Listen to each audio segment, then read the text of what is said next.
शुरू करना होगा बता देना। आदाब, मैं साकिब सलीम आज आप सबके बीच बात करने आया हूँ एक ऐसे इंसान की जिसकी बात आजकल काफ़ी ज़्यादा हो रही है।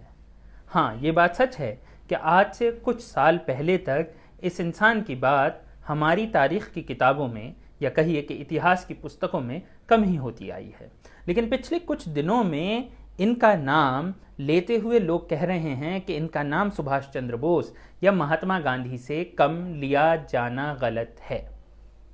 जी हाँ, हम बात कर रहे हैं राजा महेंद्र प्रताप की, जिनके नाम पर अभी कुछ ही दिन पहले अलीगढ़ में प्रधानमंत्री नरेंद्र मोदी ने एक यूनिवर्सिटी की नींव भी रखी है।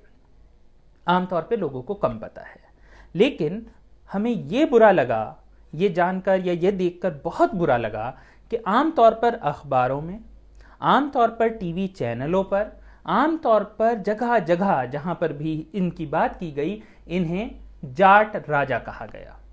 जी हाँ, एक इंसान जिसने भारत की आज़ादी के लिए अपनी पूरी ज़िंदगी लगा दी, अपनी सारी दौलत की कुर्बानी दे दी, उस इंसान को आप उसकी एक जात के नाम से पहचानेंगे, आप उसे हिंदुस्तानी राजा नहीं कहेंगे, आप उसे कहेंगे जाट राजा। क्या यह जुल्म नहीं है? आइए आज हम जानने की कोशिश करते हैं कि राजा महेंद्र प्रताप कौन थे। राजा महेंद्र प्रताप की पैदाइश 1880 में हुई है हाथरस में। हाथरस के एक राजा थे, अलीगढ़ में एक जगह पड़ती है, अब तो अलग ज़िला है। तो वहाँ के राजा थे।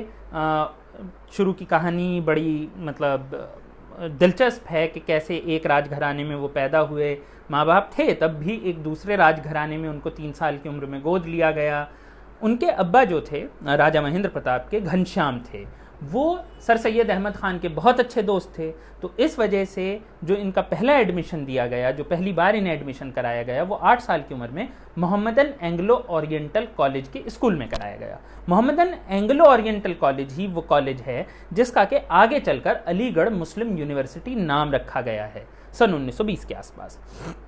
तो बात आती है कि इनकी पढ़ाई लिखाई शुरू हुई मोहम्मदन एंग्लो ओरिएंटल कॉलेज में लगभग 8 साल की उम्र में, 1895 के आसपास इनका एडमिशन हुआ। स्कूल में राजघराने से थे, जैसे कि उस वक्त ज़्यादातर लोग मोहम्मदन एंग्लो ओरिएंटल कॉलेज में होते थे, अलग अलग राजघराने के लोग हुआ करते थे।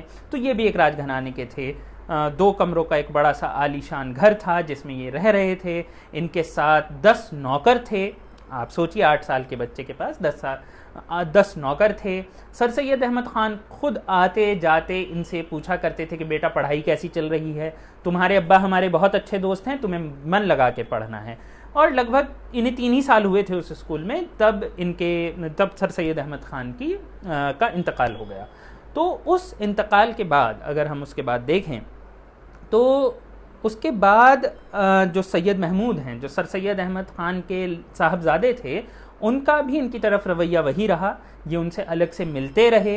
इन्होंने एक वाक़या भी एक जगह पर बताया है कि कैसे सर सैयद अहमद ख़ान जो थे वो एक बार सैयद महमूद जो थे वो एक बार बैठे हुए थे, ये रॉस मसूद यानी कि सर सैयद अहमद ख़ान के पोते के साथ, जो कि यानी कि हम उम्र थे लगभग, उनके साथ खेल रहे थे राजा महेंद्र।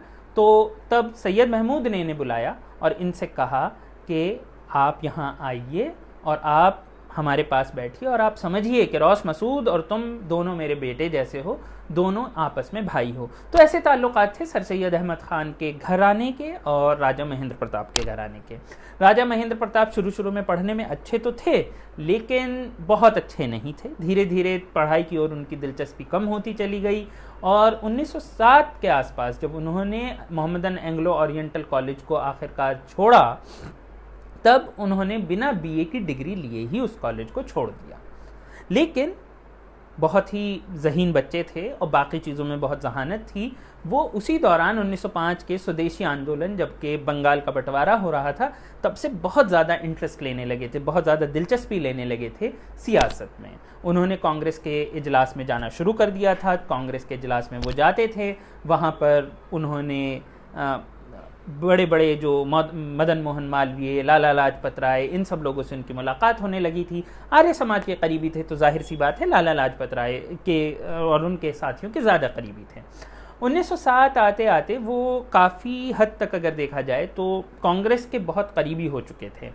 कांग्रेस से उनकी क़ुर्बतों को हम इससे अंदाज़ा लगा सकते हैं कि जब महात्मा गांधी साउथ अफ्रीका में अपना मूवमेंट चला रहे थे, सत्याग्रह चला रहे थे, तो गोपाल कृष्ण गोखले को एक बार इन्होंने कहा था कि मैं साउथ अफ्रीका जाना चाहता हूं, वहां पर जो महात्मा गांधी अपना सत्याग्रह चलाते हैं। तब तक आप समझिए कि महात्मा गांधी ने हिंदुस्तान में कुछ नहीं किया था, तो मैं उसमें जाना चाहता हूं। गोपाल कृष्ण गोखले ने कहा कि मुझे काफ़ी अचंभा है कि नॉर्थ इंडिया में भी ऐसे लोग हैं।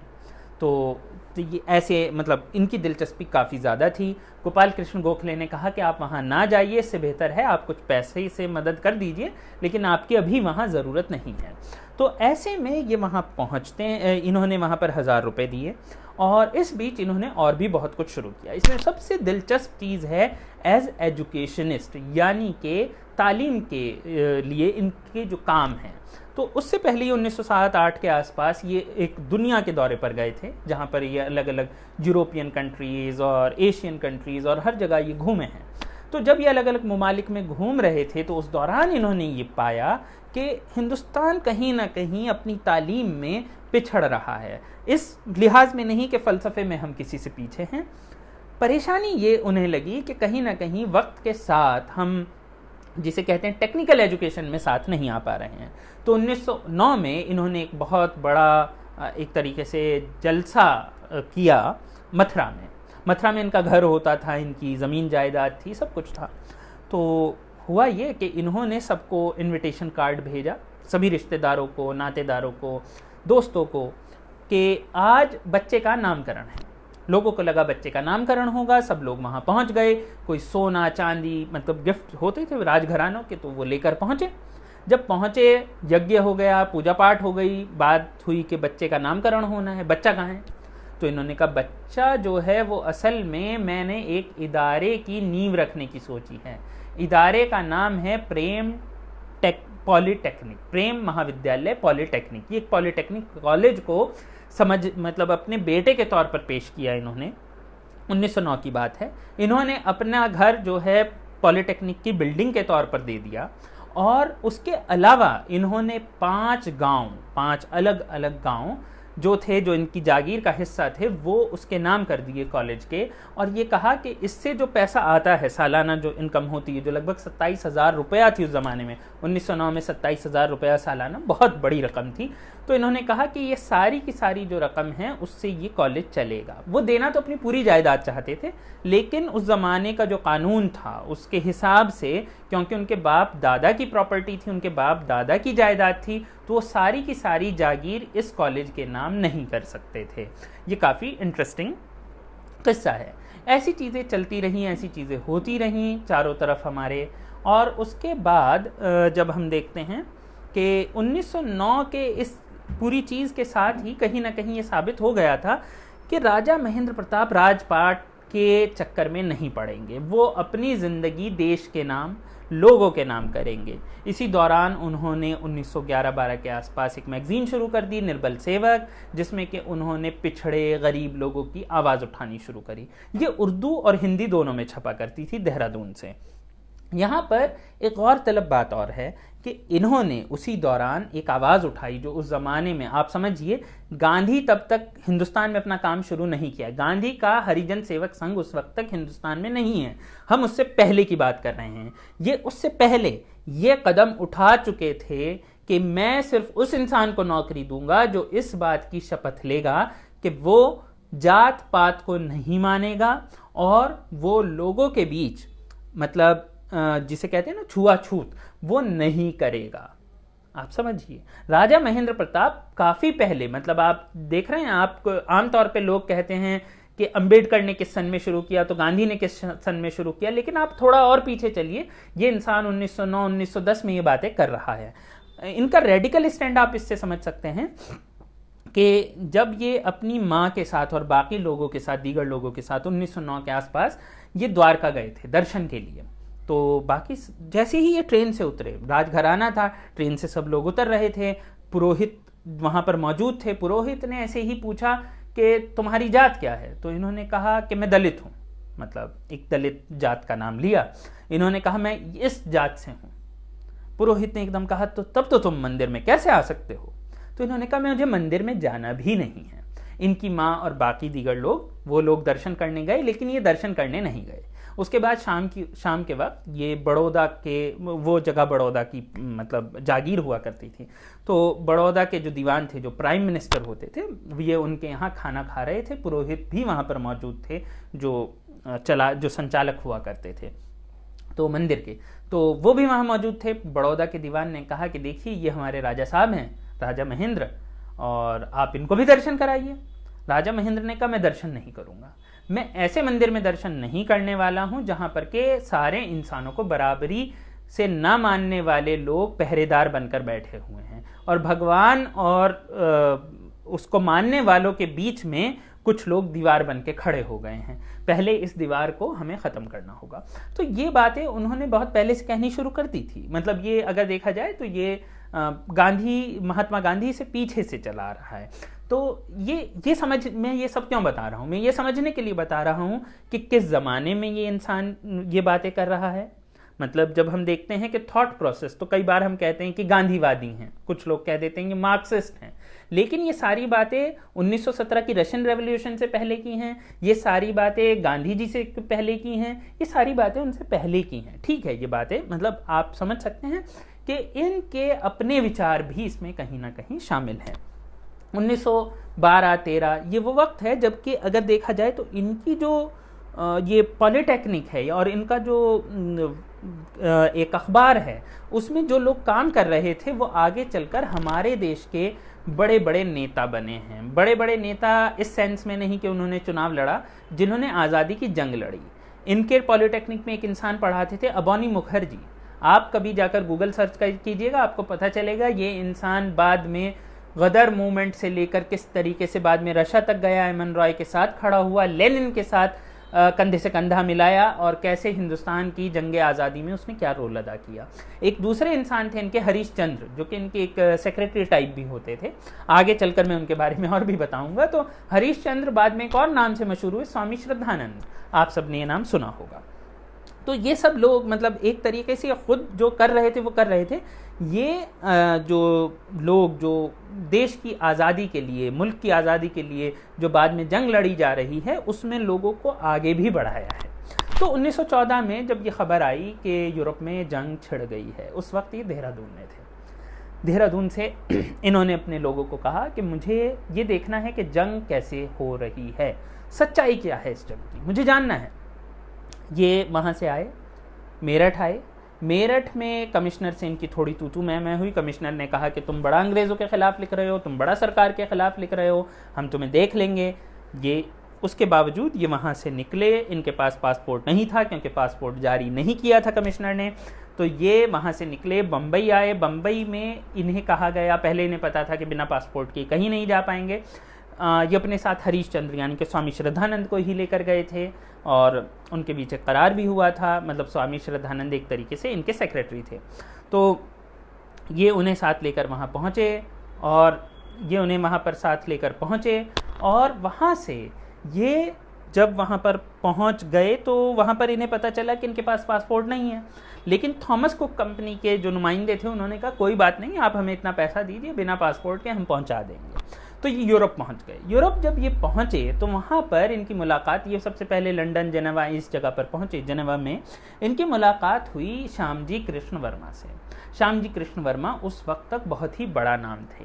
आप में से शायद बहुत से लोग जानते भी हों कि श्यामजी कृष्ण वर्मा ने किस तरीके से मदन लाल ढींगरा या फिर भीकाजी कामा या फिर एक और नाम आता है जो कि मतलब थोड़ा कंट्रोवर्सीज में भी आ जाता है, सावरकर, इन सब लोगों को एक तरीके से उन्होंने ही आगे चलकर बढ़ावा दिया था। उनसे पहले ये इससे पहले हो चुका था। मतलब श्यामजी कृष्ण वर्मा तब तक सरकार की नज़रों में थे, लंदन छोड़ के जाना पड़ा था उस वजह से। तो श्यामजी कृष्ण वर्मा से इनकी मुलाकात हुई। इन्होंने कहा मैं यहाँ आया हूँ और मुझे लगता है कि हमें कुछ करना चाहिए। वहाँ पर जो बाकी लोग मौजूद थे श्यामजी कृष्ण वर्मा के साथ, उन्होंने कहा कि हमें अगर कुछ करना है तो हमें जर्मनी से मदद लेनी होगी। तो जर्मनी से मदद लेनी होगी। इन्होंने कहा मुझे इन्होंने जर्मनी का जो एम्बेसडर था वहाँ उससे बात की। इन्होंने कहा मुझे जर्मनी के कैसर यानी कि जर्मनी का जो राजा है उससे मुलाकात करनी है। एम्बेसडर ने कहा कि देखिए मुलाकात तो हम नहीं कर पाते हैं, आप क्या कर लेंगे। उन्होंने कहा नहीं नहीं ऐसा नहीं है और मुलाकात तो बनती है। तो कहा गया कि अच्छा ठीक है, अगर मुलाकात बनती है तो ये नहीं हो सकता, कोई बात नहीं।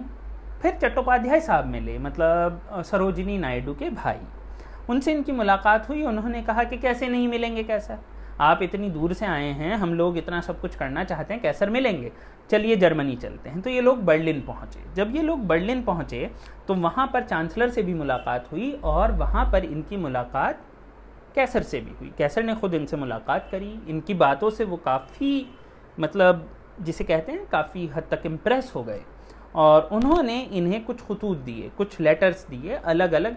इनसे पूछा कि आपका प्लान क्या है। तो इन्होंने कहा कि देखिए हमारे यहाँ जो अलग अलग राजा हैं, जो अलग अलग नवाब हैं, वो परेशान हैं अंग्रेज़ों से। परेशानी ये है कि उन्हें कोई रास्ता नज़र नहीं आता। तो ऐसे में अगर जर्मन सरकार ये कहे कि अगर आपने अंग्रेज़ों को बाहर निकालने के लिए कदम उठाया तो हथियार से या बाकी तरीके से हम मदद करेंगे, तो बगावत में अब ये चीज़ हो गई। तो ये बात जर्मन कैसर को समझ में आ गई। फर्स्ट वर्ल्ड वॉर चल रही थी, जर्मनी का दुश्मन इंग्लैंड था, तो जाहिर सी बात है इंग्लैंड को पछाड़ने के लिए ज़रूरी था। तो ऐसे में कैसर ने इन्हें वो लेटर दिए, वो इनसे काफ़ी वो थे। इनके साथ अपना एक आदमी नुमाइंदा भेजा, उसके साथ ये तुर्की पहुँचे, इस्तांबुल पहुँचे। तुर्की का जो सुल्तान था वो मुसलमान, सुन्नी मुसलमान ख़ास तौर पर उसे अपना खलीफा मानते थे। तो ये पहुंच गए इस्तांबुल। इस्तांबुल में इनका बहुत ही अच्छा खैर मकदम हुआ। उसकी एक वजह ये भी थी कि ये पहली बार तुर्की नहीं पहुंचे थे। तुर्की में इससे पहले भी 2 साल पहले आ चुके थे।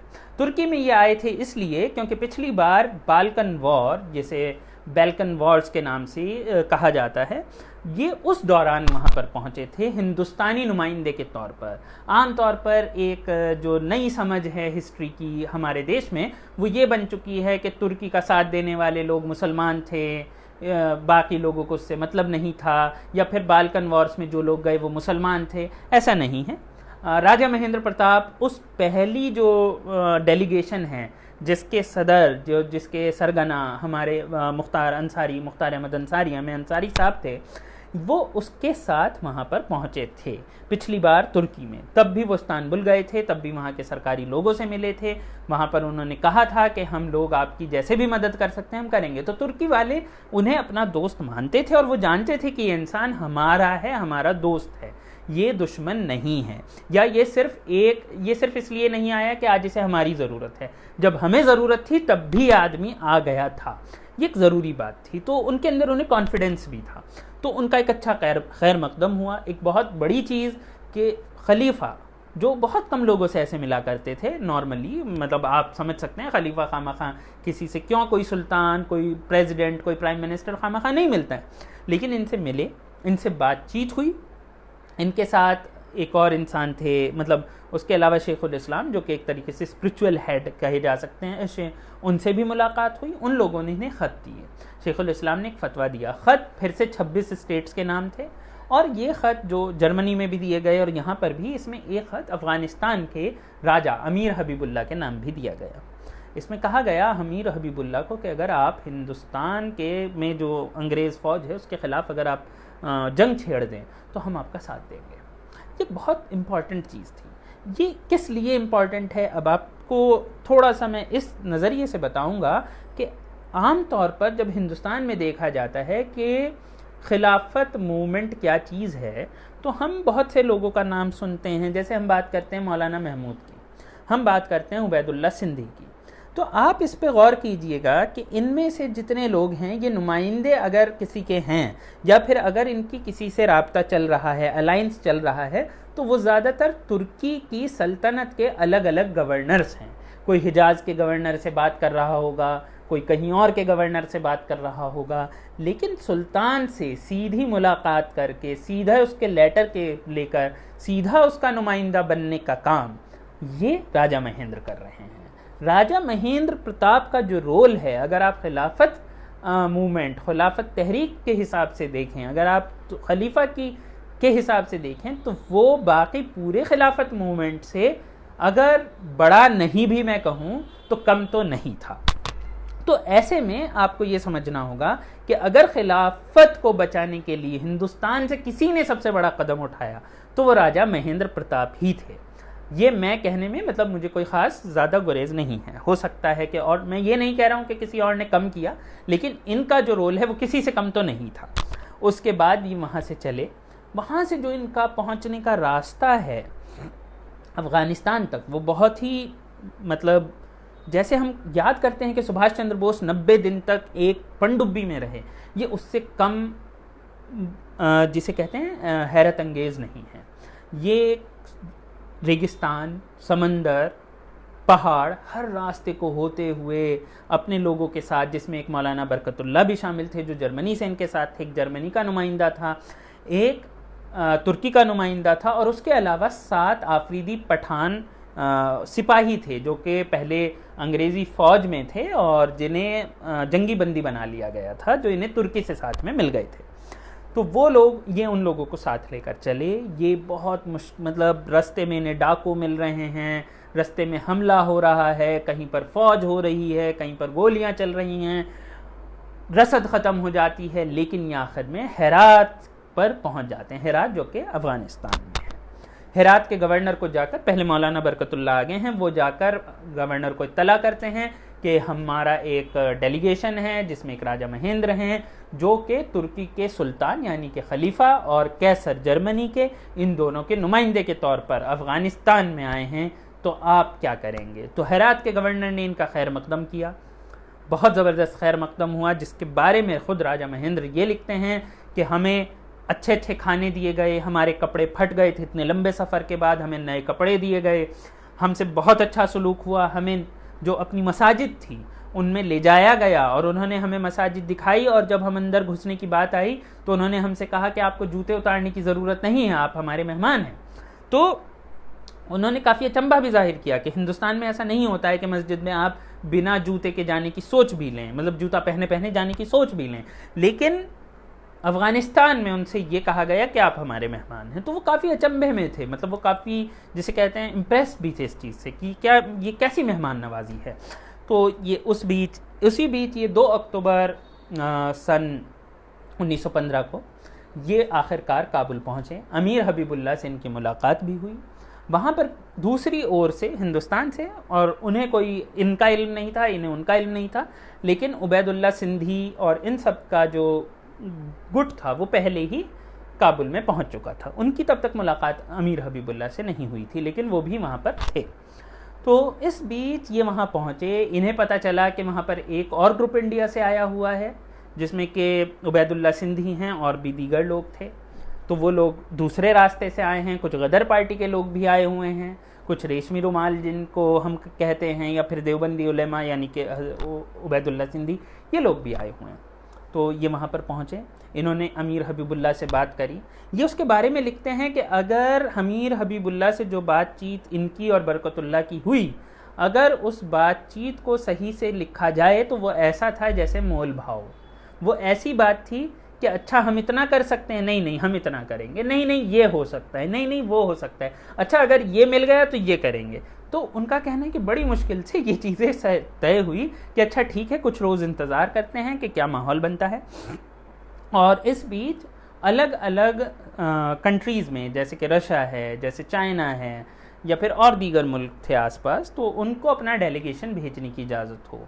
दिसंबर में 1 दिसंबर सन 1915 को एक छोटे से कमरे में इन्होंने अपनी बर्थडे पार्टी के लिए लोगों को बुलाया। सबको यही पता था कि बर्थडे पार्टी होने वाली है, सबको यही लगा था, सिर्फ 2-4 इनके ख़ास लोगों को पता था कि क्या होने जा रहा है। तो जब ये सब लोग इकट्ठा हो गए तो वहाँ पर खड़े होकर ये ऐलान किया गया कि आज 1 दिसंबर 1915 जो कि बर्थडे था राजा महेंद्र का, कि आज के दिन हम लोग ऐलान करते हैं कि हम एक आर्जी हुकूमत यानी कि प्रोविजनल गवर्नमेंट आज़ाद हिंद की, मतलब हिंदुस्तान की यहाँ पर बना रहे हैं। उसका मकसद क्या था? आमतौर पे लोग पूछते हैं उसका मकसद क्या था। उसका मकसद ये था कि हम बाकी सारे ममालिक को इकट्ठा करेंगे, एक फ़ौज तैयार करेंगे, हिंदुस्तान में जो अंग्रेज़ हैं उन पर हमला करेंगे, उनसे हिंदुस्तान को जीतेंगे, दिल्ली पहुँचेंगे, दिल्ली में जो हिंदुस्तान में उस वक्त जो नेता हैं जो कि हिंदुस्तान की आज़ादी के लिए लड़ रहे हैं और लोगों के लिए काम कर रहे हैं, जो कि सब एक बड़ी छतरी के नीचे थे, जिस छतरी को उस ज़माने में इंडियन नेशनल कांग्रेस कहा जाता है, उस इंडियन नेशनल कांग्रेस को बुलाया जाएगा, उसके हवाले सरकार की जाएगी और उसके बाद अपने अपने काम पर चला जाएगा। यानी कि उनका साफ ये कहना था कि उनका मकसद सिर्फ इतना है, उन्होंने ये 1000 बार कहा है कि मेरा मकसद सिर्फ इतना है कि मैं एक बार हिंदुस्तान को आज़ाद करा लूँ, मैं लोगों के हाथ ये सारी की सारी जो सियासत है वो दे दूँ, उसके बाद मैं लोगों के बीच प्यार, भाईचारा, मोहब्बत ये पैगाम लेकर पहुँच जाऊँ। और कहीं ना कहीं उन्होंने ये बाद में साबित भी किया। 1947 के बाद वो बहुत साल तक थे और उन्होंने साबित भी किया, वो सत्ता के पीछे नहीं थे। तो ये सारी बातें हुई, वहाँ पर एक सरकार बनी, अलग अलग जगह मिशन भेजे गए और उनका एक बेसिक प्लान ये था कि हिंदुस्तान के आसपास जितने ममालिक हैं, जैसे अफ़गानिस्तान, जैसे नेपाल, जैसे चाइना, तो इन सब को अंग्रेज़ों के ख़िलाफ़ तैयार कर लिया जाए। तो एक तरीके से जो अंग्रेज़ी सल्तनत का हिंदुस्तान है उसे घेर लिया जाए। ठीक है, तो ये काफ़ी इंटरेस्टिंग चीज़ थी। लेकिन उसके बाद धीरे धीरे बहुत सारी चीज़ें हुई, जिसमें एक बहुत ही इंटरेस्टिंग चीज़ ये है कि इन्होंने एक किताब लिखी 1916 में इन्होंने वो किताब लिखी इस बारे में कि कैसे सारे जितने भी दीन हैं दुनिया के, जितने भी मज़हब हैं दुनिया के, वो एक ही हैं। यानी कि इन्होंने ये कहा कि कैसे इस्लाम या हिंदुज़म अगर हम ऊपर से खुरच के देखें तो दोनों एक जैसे ही मज़हब हैं, ये अलग नहीं हैं, एक खुदा होना चाहिए। और जो चीज़ें जो बीच में पाखंड है, जो हर एक रिलीजन का पार्ट है, बीच में कुछ लोग खुदा के नाम पर, दीन के नाम पर पैसा खा लेते हैं, वो सब गलत है। और उसके अलावा बाकी पूरी दुनिया को एक होकर रहना चाहिए। ये सारी बातें उन्होंने एक किताब में लिखी। उनका कहना था मैं इसी के साथ लोगों के बीच जाऊंगा और मैं लोगों को समझाऊंगा सारे दीन एक हैं। वो खुद भी ये मानते थे।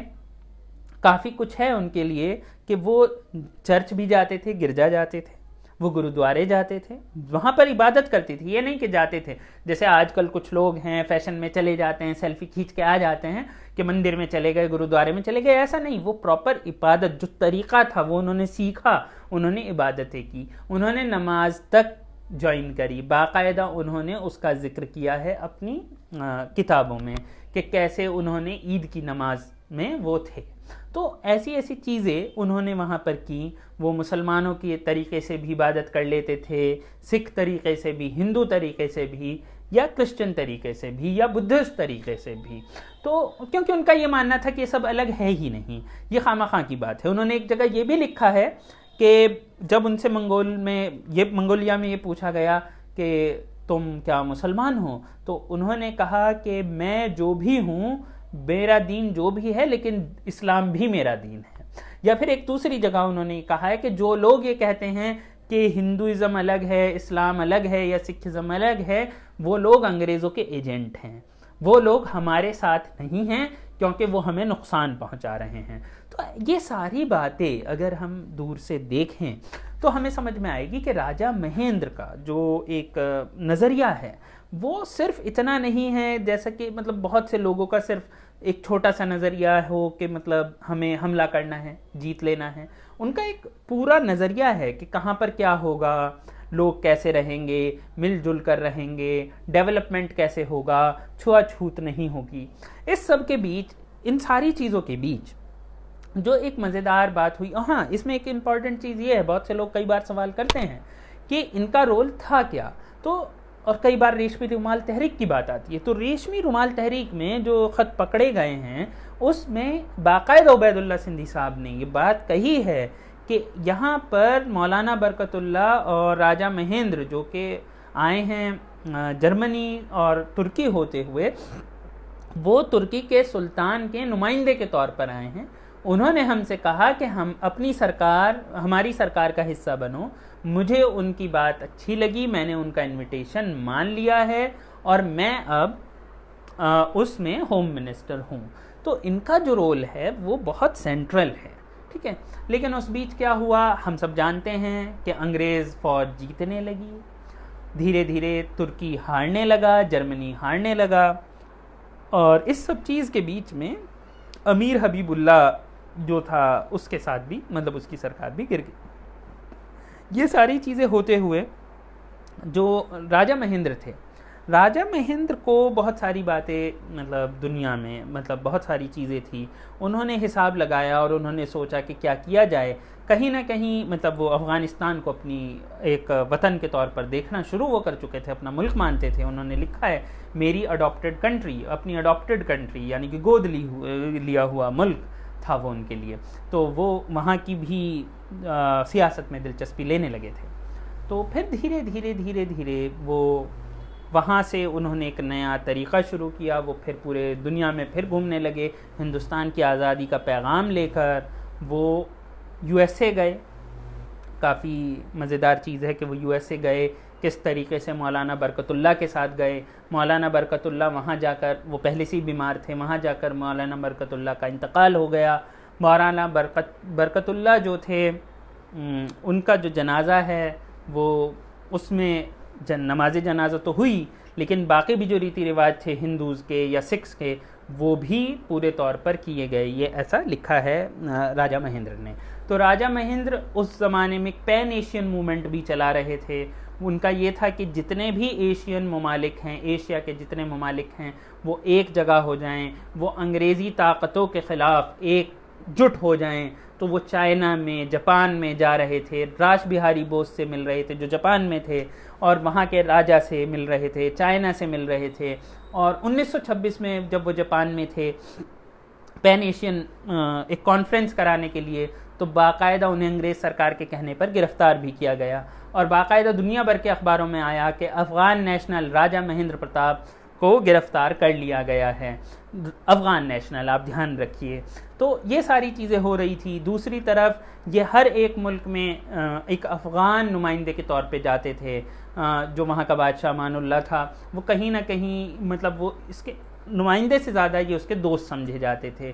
तो काफ़ी क्लोजनेस थी। और सेकेंड वर्ल्ड वॉर आते आते इन्होंने अपनी एक आर्यन आर्मी का नाम एक चीज़ को दिया। इन्होंने कोशिश कुछ वैसी ही करी जैसी सुभाष चंद्र बोस करना चाहते थे। बल्कि काफ़ी मज़ेदार चीज़ ये है कि कुछ जगह से ये कहा जाता है, बहुत ज़्यादा ऑथेंटिक नहीं है क्योंकि बिल्कुल जिन लोगों ने किया उन्होंने लिखा कहीं नहीं, लेकिन ये कहा जाता है कि जब रास बिहारी बोस और मोहन सिंह ने इंडियन नेशनल आर्मी बनानी शुरू कर दी थी और सुभाष चंद्र बोस अभी बर्लिन में ही थे, तब ये बात उठनी शुरू हो गई थी कि राजा महेंद्र प्रताप को ही इसका कमांडर बनाया जाए। लेकिन कहीं ना कहीं फिर बहुत सारी ऐसी चीज़ें हुई। एक तो राजा महेंद्र प्रताप की उम्र थोड़ी ज़्यादा होने लगी थी और उसके मुकाबले सुभाष चंद्र बोस कम उम्र थे। दूसरा, सुभाष चंद्र बोस जो थे वो मतलब उस टाइम ज़्यादा हिंदुस्तान के करीब से आ रहे थे, बहुत साल से बाहर थे। तो बहुत सारी चीज़ें, डायनामिक्स ऐसे थे। तो शायद राजा महेंद्र भी ना चाहते हों क्योंकि इनका भी थोड़ा सा नज़रिया अलग था उस वक्त पर। तो लेकिन ये जापान में ही थे। 1945 में जब सेकेंड वर्ल्ड वॉर ख़त्म हुई तो जापान से इन्हें एक प्रिजनर ऑफ वॉर के तौर पर गिरफ़्तार भी किया यूएस सरकार ने, अमेरिकन सरकार ने। तो ये उस वक्त भी ये वहाँ पर मौजूद हैं। सेकेंड वर्ल्ड वॉर के वक्त भी जो पूरा जो रास बिहारी बोस, सुभाष चंद्र बोस या एएम सहाय जो कि सुभाष चंद्र बोस के साथ जिनका नाम आपको मिलता है, ये सब लोग कहीं ना कहीं राजा महेंद्र प्रताप से लगातार जुड़े हुए थे। राजा महेंद्र प्रताप अगर बाहर नेहरू जाते थे या कोई भी जाता था तो उससे मुलाकात भी ज़रूर करते थे। ये भी समझने की बात है। ये कभी भी दूर नहीं हुए। इन्होंने हमेशा हिंदुस्तान में जो अखबारात थे जैसे ज़मींदार, प्रताप, इन सब में लिखा करते थे। जापान में 8 साल रहे, एक बार में बीच बीच में भी गए तो वहाँ पर ये फ़ारसी भी पढ़ाने लगे थे। फ़ारसी पढ़ाते थे। बहुत से लोग जो बहुत सी बातें करते हैं आज की सियासत की नज़र से, तो वैसी बातें असल में राजा महेंद्र पर लागू नहीं होती हैं। राजा महेंद्र को एक जाट राजा कह देना मतलब एक तरीके से बहुत ही उन्हें छोटा कर देना है। एक ऐसा इंसान जिसका कि अपना एक नज़रिया है हिंदुस्तानियत का, जिसकी नज़र में हिंदुस्तान एक ऐसी शय है, एक ऐसी आइडेंटिटी है जो कि अपने आप में बाकी हर आइडेंटिटी से अलग है, उसे जात में दब कर देना। आप समझिए, वो जात पात के ख़िलाफ़ गांधी अंबेडकर से पहले से आवाज़ उठा रहे हैं, आप उस आदमी की बात कर रहे हैं। वो कम्युनलिज्म, सांप्रदायिकता, इसके खिलाफ पहले से आवाज़ उठा रहे हैं। जो इंसान कभी अपने आप को इस पूरे फ्रेमवर्क में रखकर नहीं देखता था, जो आदमी मंदिर में जाता था, मस्जिद में जाता था, गुरुद्वारे में जाता था, आप उसे, जो आदमी हिंदुस्तान की आज़ादी के लिए हमेशा लड़ता रहा और हमेशा घर से दूर रहा, और 1947 में जब हिंदुस्तान आज़ाद हो गया तो उसने बदले में कोई पोस्ट नहीं मांगी। आप कितने ऐसे लोगों को जानेंगे जिसने कि कोई बड़ी पोस्ट नहीं ली बाद में? समझ रहे हैं आप? तो ये सारी बातें अगर हम एक जगह इकट्ठा करें तो हमें समझ में आएगा कि राजा महेंद्र प्रताप को एक ऐसे दौर में, जबकि हम लोगों को सरहदों से बांट रहे हैं, लोगों को उनके दीन से, मज़हब से बांट रहे हैं, लोगों को सिर्फ बांट ही रहे हैं, ऐसे में राजा महेंद्र को पढ़ना, उन्हें सीखना, उन्हें याद करने का मतलब ये नहीं है कि सिर्फ हम इतने पर रुक जाएं कि हमने उनके नाम का एक पोस्टर लगा दिया, उनके नाम का फ़ोटो लगा दिया, उनके नाम की मूर्ति लगा दी, उनके नाम पर रोड कर दिया। ये ठीक है, ये अपनी जगह ठीक है, लेकिन इसमें यह ज़्यादा ज़रूरी है कि हम उन्हें पढ़ें, उनकी किताबें पढ़ें, उनके जो उन्होंने इतने आर्टिकल्स लिखे हैं वो पढ़ें, हम जानें कि उनका नज़रिया क्या था, जो कि हमारे लिए बहुत ज़रूरी है। शुक्रिया।